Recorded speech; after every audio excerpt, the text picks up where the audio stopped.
Ayan, anything and everything that makes FEU, FEU. Welcome to our pilot episode. Ako po si Nathan Season. And your ubat ng ganda host, John Acerio. Join us for a half an hour share of Tamaraw experience. Dito lang yan sa Tam Out Loud. Ayan, this show is all about Far Eastern University, the home of the Tamaraws. And speaking of Tam, kaya nga Tam Out Loud, matanong ko lang ang aking co-host na maganda nga na si Jonah. Yes, Jonah, alam ko kasi narinig ko, you are from another university before in your province sa Bicol. Pero ngayon lumipat ka sa FEU. What decided you to become a Tamaraw?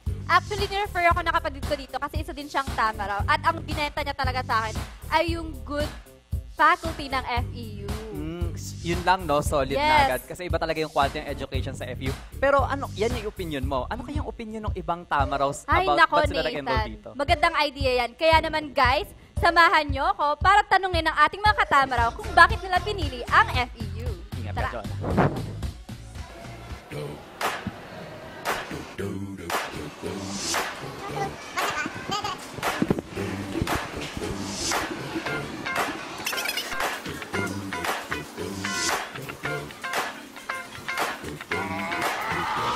So, andito na nga tayo sa FEU grounds at ready na ako para malaman kung bakit sila nag-enroll sa FEU.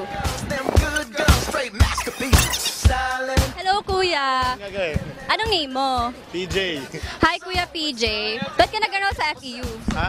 Ba't ka nag-enroll sa FEU? Kasi magandang school na to, maganda. Paano mo nasabing maganda yung FEU? Facilities, tsaka education. Okay, so sabi ni Kuya PJ, facilities and education daw. So, thank you, Kuya. Tara.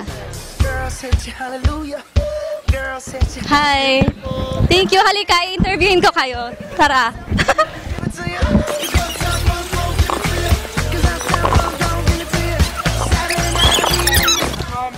Hello. Kuya, anong name mo? I'm Josh. What's your name? I'm Jonah. So, Kuya, ba't ka nag-enroll sa FEU? Enroll ako sa FEU. Gusto mo tumayo ako? Hindi, para lang sa akin Ba't ka nag-enroll sa FEU? Nag-enroll ako sa FEU kasi for me, yung mga tao dito, sila, down to earth. You know, comparing it to other schools. No offense No offense. Pero tingin ko kasi mas real yung mga tao dito kasi they are themselves and they are no one else. Kaya yun. Tsaka yung parents ko, yung dad ko galing din dito. Wow. So, anong course ng dad mo? Engineering po. Engineering ka din? Hindi. Anong course mo ngayon? Psychology po. So, that's, anong aling name mo? Joshua. Joshua. Psychology student. Ayun. Thank you.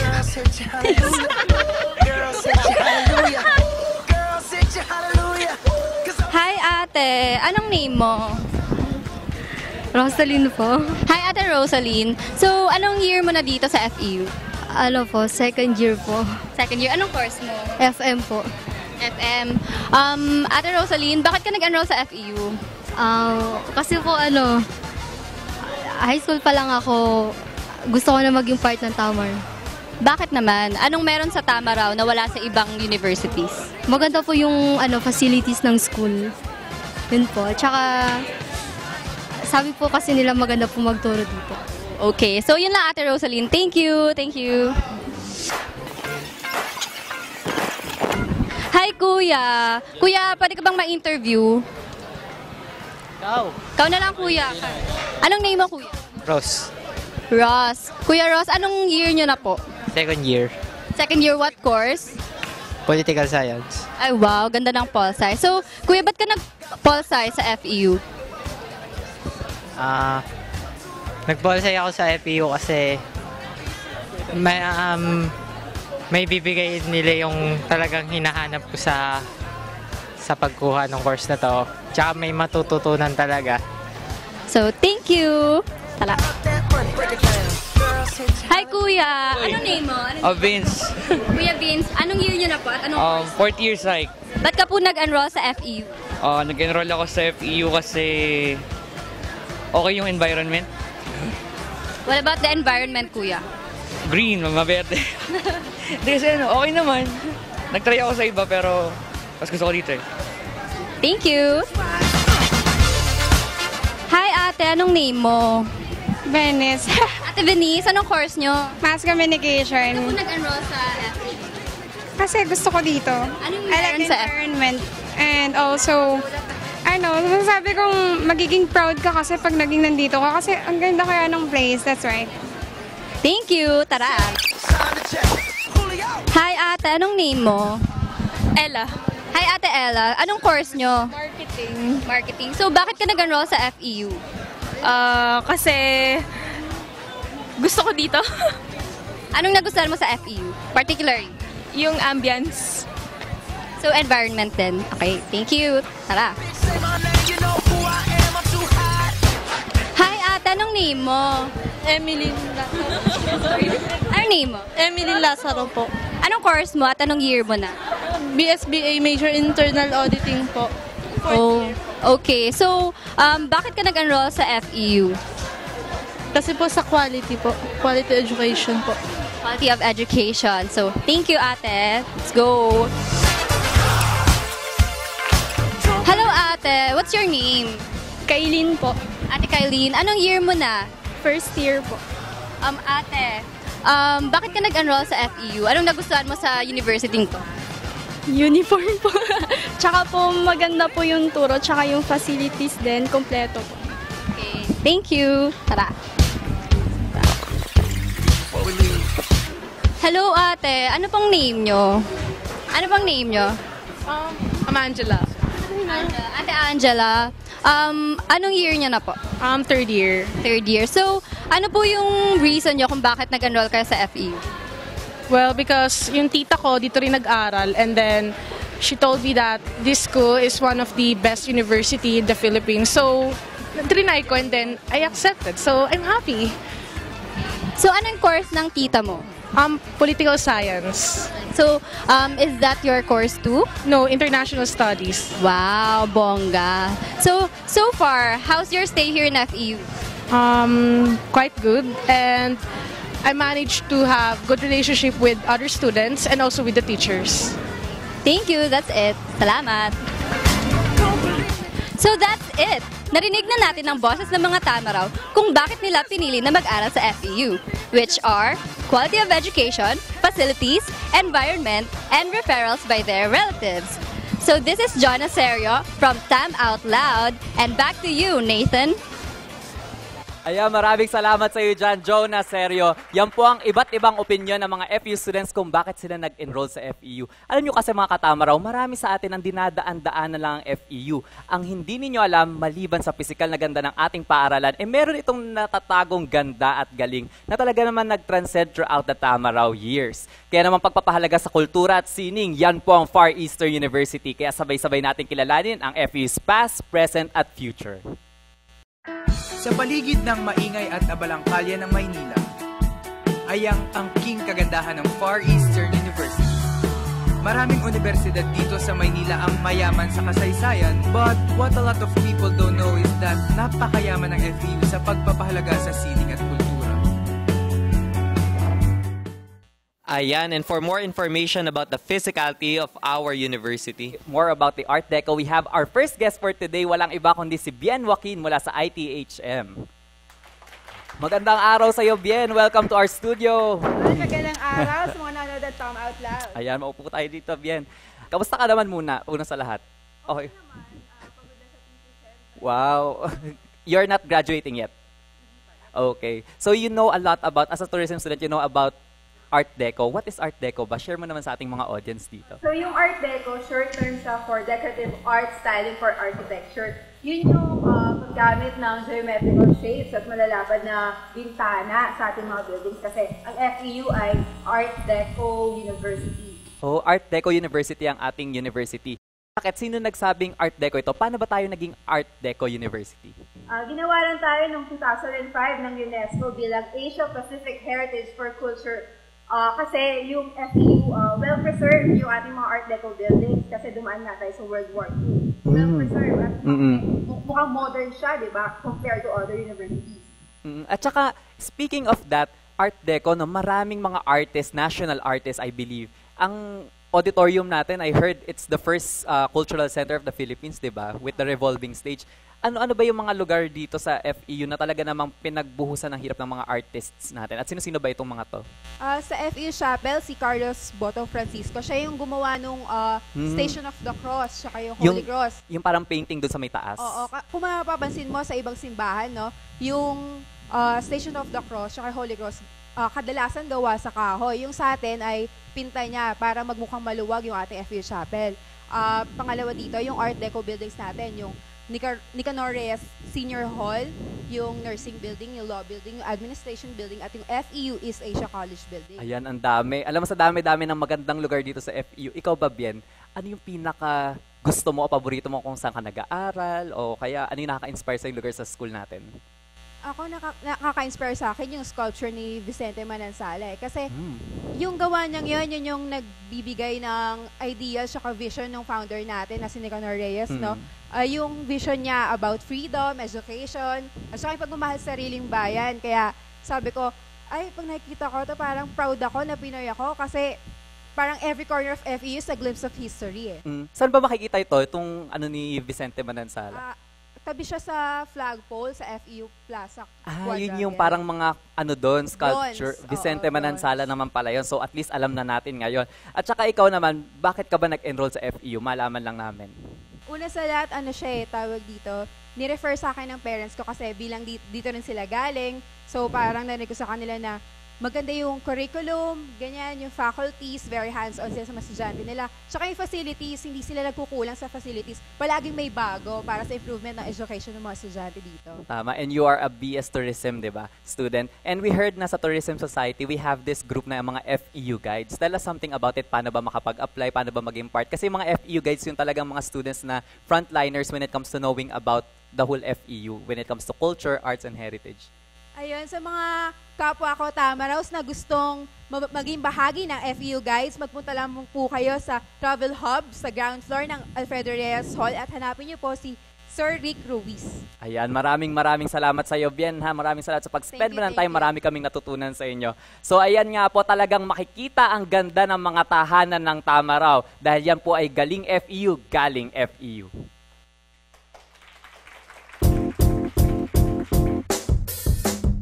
Noon, deadma sa paligid ng FEU. Ngayon, Art Deco na ang lola mo. Oh my God, Art Deco. Ano yung Art Deco? Usapang may tama! Yay! I'm going to college! But what would be the course that will suit my acting, writing, and communication skills? Skills? Your skills could suit my course in Far Eastern University. And guess what my course is? Bachelor of Arts in Communication. Bachelor of Arts in Communication is a program where we train your communicative and critical thinking skills to be the best practitioners in the field of journalism, theater, film, advertising, and the new media.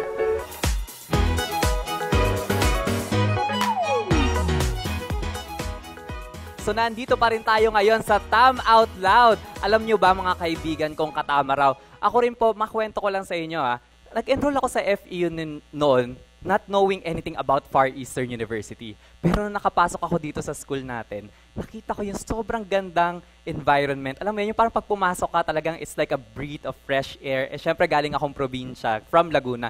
Nung nakapasok ako, ayan, nakita ko yung ganda ng FEU. At syempre dumako naman po tayo ngayon sa ating susunod na guest. Walang iba kundi si Steph Ganya. Panoorin niyo ang buhay niya. I am Stephanie Ganya and I am a proud Tamaraw. Ayan, so magandang araw sa iyo, Steph Ganya. Maraming salamat at napaunlakan mo kami kahit kaunting sandali dito sa ating munting interview. Steph Ganya, you are a graduating Tamaraw, yes, di ba, this coming 4th year. Para sa iyo ba, bakit, before anything else, let's go back in the past. Bakit mo ba piniling pumasok sa FEU o Far Eastern University? Alam mo, Nathan, ito ang lagi kong sagot dyan If to others, FEU is just their second choice, or worse, they got no choice. For me kasi, Far Eastern University is my dream university. At nagsimula yan, nung 5 years old pa lang ako. 5 years old ka pala? Paano yun? May isip ka na nun? Naisip mo na agad yun? Well, ganito kasi yun. Parang tuwing pupunta kami ng airport at susunduin ko si Papa, Kasi OFW ang aking ama. Dumadaan kami dyan sa ilalim at nakikita ko Far Eastern University. Though hindi ko pa siya alam basahin, parang ang ganda-ganda niya na sa akin. Hanggang sa nung nagkaisip na ako, sinesearch ko siya, sabi ko gusto ko dito mag-aral. Hanggang sa eto, nandito na ako ngayon. Oh, talaga. So once you're here na, tawag dito, you're also a student leader, di ba? Yes. You are an IE Student Council President. Yes. Ano yung mga achievements mo this past years or nitong buong college life mo? Share mo naman sa atin. Well, siguro isa dyan ang syempre ang Ayala Young Leaders Congress. Ayala Young Leaders is the best leadership search na sinalihan ko. And during that time, I remember, wala akong malagay dun sa academic achievements ko kasi I entered FEU as an ordinary student. I just want to be a normal student kasi parang feeling ko sa sarili ko noon hindi ako active. But then, the people around or inside FEU believed in me and eventually, it enabled me to believe in myself as well. Second is yung sa atin, kasama kita doon syempre yung bilang isa tayo sa 25 Asian Institute of Management Future Bridging Leaders. And mga katulad pa nun. Oh, and speaking of small population na, para mas malaman lang natin viewers, you are from the Institute of Education and you're taking up what course? Special education. Special education. And I believe it's related to your advocacy. Kwentuhan mo naman kami a bit about your advocacy in life, di ba? Okay. But currently, I'm an active volunteer sa mga special education school or special education centers. So, yun po, special education, it means that I am a future teacher of special children. And we are aiming for to have an inclusive community. What do you mean by inclusive community? Ayun, inclusive community means that lahat pantay-pantay. Saan ba nanggagaling yung inspirasyon mo para ipagpatuloy ito? Or ano ba yung unang nagtulak sa'yo na I should take on this advocacy? Well, actually, my mother inspired me to take special education because she was a SPED teacher before she died because my mom died when I was just 6 months old. And I guess this is, yes. And I guess this is my purpose in life, to continue what she started. And yun yung parang nag-motivate sa akin to take SPED and to continue on pursuing my dreams. Ang galing, no? Talagang doon nanggagaling yung inspiration mo sa mami mo pala. Pero matanong ko lang din, Steph, paano mo napagsasabay-sabay ang lahat? I mean, you're graduating with Latin honors, di ba? And then at the same time, you're a student leader and then you achieved so many things in life, AIM, AYLC. Paano mo napagsasabay-sabay yung ACADS mo and then yung extracurricular activities? Alam mo, Nathan, whenever I get tired, I don't pray for a time to rest. I pray for God to give me strength, for me to carry on or for me to survive each day of my life. Yun eh. Added to that is the time management skills lang siguro. Or setting our priorities and knowing our responsibilities. Yun. Ano naman may advice mo sa mga aspiring student leaders kagaya natin? To our aspiring student leaders, just like kung ano yung sinasabi ko sa kanila araw-araw sa mga co-officers ko, na you do your best. You keep on doing your best, not for recognition, but for inspiration. And always remember that God is with them. That if they feel like giving up, they should always remember that it is all Him possible. H-I-M possible. H-I-M possible. Yes. Nako, Steph, maraming salamat at pinaunlakan mo kami sa interview. Talagang marami kaming natutunan sa'yo. Ayan, talagang magagaling nga ang mga tama raw. At isa lamang si Steph sa mga living example nito that she was able to prove to balance academic life and at the same time student leadership and volunteerism. Ayan, mabuhay ka Steph Ganya. Isa ka talaga sa mga patunay na merong galing FEU, galing FEU. Alam nyo ba na noon, akala ko walang lalaki sa mascom. Oh my God. Ngayon, alam ko na kung saan sila nagtatago. Sa film sock. Oh my God, makapag-film sock nga. Nakakaloka sa film sock nagtatago. Yay! I'm going to college! But what would be the course that will suit my acting, writing, and communication skills? Skills? Your skills could suit my course in Far Eastern University. And guess what my course is? Bachelor of Arts in Communication.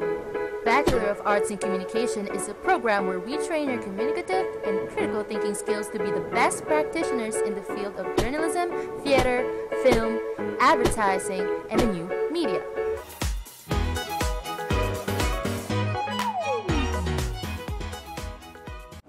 Ayan, dito pa rin tayo sa Tam Out Loud. Tatak Tamaraw mga katamaraw hindi po nagtatapos ang pagiging tamaraw natin after graduation. Kaya naman ngayon panuorin natin ang isa sa mga interview natin sa isang FEU alumnus who made it big to the film industry.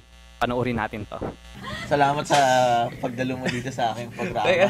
Magandang araw, Sir Jet. Grabe. Magandang gabi. Magandang gabi sa inyo. Maraming salamat at nabigyan mo kami at napaunlakan mo kami ng kaunting panahon kahit kayo sobrang busy. Sir Jet, balikan naman natin kasi para sa segment namin, para makilala ka namin. Gumraduate ka sa FEU noong 2009, tama ba? So parang it's like 6 years before. So, 6 years na pala. Pero Sir Jet, doon sa span ng 6 years na yon, ano yung mga napagtagumpayan mo? Ano yung mga naging achievements mo? Kwentuhan mo naman kami. Okay. Nahiya ako magkwento ng achievements kasi syempre parang nagbubuhat ng sarili yung bako. Pero sige, para sa programa mo, magkwento ako ng mga napagtagumpayan. Iba pag sa amin Jet Li ko, kilalang kilala na po kayo sa pelikula Pagka graduate ko, di ba na nagtrabaho, parang nag-edit muna ako ng mga kung ano. Gusto kong gawin yung mga gusto kong gawin. Nag-edit mo ng short films. Sumasali sa mga contest. Ba't yung mga contest mga short film na contest na may mga prize. Tapos yun, okay naman, nakakuha naman ng premyo. Pero yung malaki kong nakuha, before na parang after graduate, yung sa Red Horse. Ano yun? It's a short film competition. Parang indie challenge about sa Red Horse. Tapos while doing the scholarship, the study in film school, ayun, napunta ako sa ABS. And then, gawa ko pa rin ng mga short films, masali pa sa mga contest. Then, nagawa ko yung first feature film ko, yung thesis film. Then, yung film na yon parang tungkol saan yung film? About trains.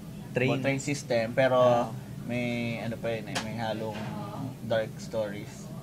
May about siya sa train police na allegedly na bumabaril ng mga stones throwers. Tapos yung thesis na yun yung parang siguro yung parang breakthrough na rilabas sa iba't ibang bansa, tapos nanalo sa festival, tapos nakuha ko ng grants. So yun nag-start yun. Doon nag-start yung mo. A year after, nakuha ko ng grant sa Cinema One. Then, luckily nanalo rin ng Best Picture. Tapos, yan. Ano to, Sir Jet? Yung mga kahiligan mo sa paggawa ng pelikula, yung pag-edit mo, nagsimula pa na to nung FEU ka pa lang? FEU pa lang, mga third year college parang. Ano to, mga professor ko mag-edit, mo? parang may ICT nun tapos parang, may editing. Although movie maker pa lang yung program. Tapos parang, may friend ako si Fade Longboy, tsaka si Brian Gonzalez. Sila yung mga kasama kong gumawa ng films. Tsaka film stock, syempre. Tapos yun, natuto akong gumawa ng image. Nilab ako sa paggawa ng image. Nilab ako mag-edit. Tapos parang, nakakuha ko ng pag may camera ako, talaga shoot ako ng shoot, tapos edit lang ng edit. Yeah. Sa lahat ba lang nagawa mong film, may paborito ka? Syempre, feeling ko meron namang... Meron siguro.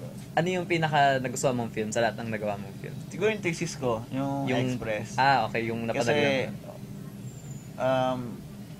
medyo political siya, pero personal siya para sa akin At the same time, parang akong nanganak.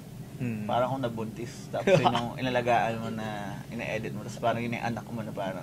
Yung first anak mo, yun So parang importante siya sa akin. Paano nyo ba nahahasa yung skills ninyo sa paggagawa ng pelikula? Any advice sa mga future directors o mga gustong maging kagaya mo, lalo sa mga masscom na estudyante ng FEU, sa mga film stock members? Kayo magda-drugs. Hindi. Gandang advice. Hindi, gawin nyo kung ano yung gusto nyo gawin. At the same time, pwede nyo maralin yung rule set, then break it, then aralin nyo ulit. Note kayo ng maraming films. Importante siya na like kang update. Hindi updated, pero like kang may alam kahit Oo naman. Siyempre. Sir Jet, ano yung masasabi mo na FEU yung naging college school mo, yung alma mater mo? Actually, accidenting nga napunta sa FEU Accident, di ba? Kasi comsci ako Nag-FEU ako. Dapat East Asia. Tapos sabi ko, parang gusto kong mag-masscom talaga kasi tsaka lang nalaman ko ano yung masscom nagka-teatro na ako nung high school. So, masaya yung FEU days ko. So, first year, second year talagang bulak-bulak ako Sa totoo lang. Although nag-aaral talaga ako, cum laude nga ako. Oo nga eh, cum laude. Di ba, parang hindi ka panipaniwala eh. Tsaka baka hindi pa nila alam, isa ka sa banggit mo nga kanina, into theater ka na noon pa lang. Baka nila alam na naging presidente ka ng FEU Theater Guild. Di ba? Kamusta naman yung naging experience mo sa mundo ng teatro? Magkaiba, no? Mundo ng film, mundo ng teatro. Actually, ang ano dyan, talagang gusto ko talagang umarte rin eh. Pero dahil napunta ako sa pagsusulat ng mga plays, napunta ako sa pag-iilaw, na-enjoy ko naman, magka-direct. Pero dati, kapal na mukha ako, ma-acting talaga ako sa yung mga play ng mga fourth year, first year ako. Yung may mga play yan, di ba? Yung mga production. Talagang pag may audition, pupunta ako dyan, or pag kukunin kita. Ganun ako kakapal yung mga dati talaga. Pero yung nagkaroon ng mga films yun, syempre, behind the camera. Sir Jet Leko, alam namin marami ka nang napatunayan. Ano pa ba yung mga susunod mo mga proyekto na abangan namin bilang mga Tamaraw? Ngayon, may ginagawa mga porn. Porn? Joke lang. Ngayon, iba talaga. Ngayon, may on post-production na 2 documentaries. Tapos, Pare na ba sabihin kung patungkol saan? Hindi pa. Yung isa tungkol sa Nazareno, yung isa tungkol sa mga Aita. Yung isa medyo advocacy project siya. I am Jet Leko and I am a proud Tamaraw. Favorite talaga ako. Tamaraw. ABA. Ayan, so there you have it. That is Mr. Jet Leko, a former alumnus of the Mass Communication Society. Jonah, anong masasabi mo kay Sir Jet? Kilala mo ba Sir Jet Leko? Yes, kilala ko siya. Actually, pinanood ko yung film niya, yung Bukas na lang sa Pagkat Gabi na. Grabe, ang ganda ng cinematography. At saka na-shock ako kasi sabi niya sa interview mo, di ba? President pala siya ng FTG kasi I thought he was only kahit ako under sa film. Ako rin nagulat ako. Siguro doon nagsisimula. Siguro pag college ka, hindi mo pa alam kung saan kang field mapupunta. Diba? Who will know that a theater actor would be going to the Tsaka film iba talaga industry? pag masscom, no? Iba-ibang field.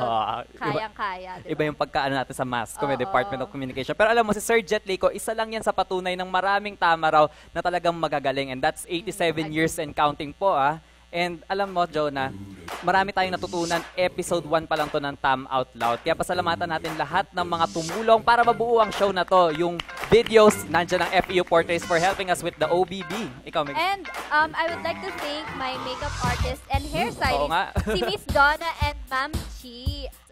Ako rin po, I would like to thank both Chi and Donna for doing my hair and my makeup for today, for this show, and also GU Japan for my beautiful letter code. Ayan, so marami pa tayo matututunan mga katamaraw, all about FEU. Dito lang po yan sa Tam Out Loud. This has been Nathan Season. And this is John Aserio. And this is Tam Out Loud.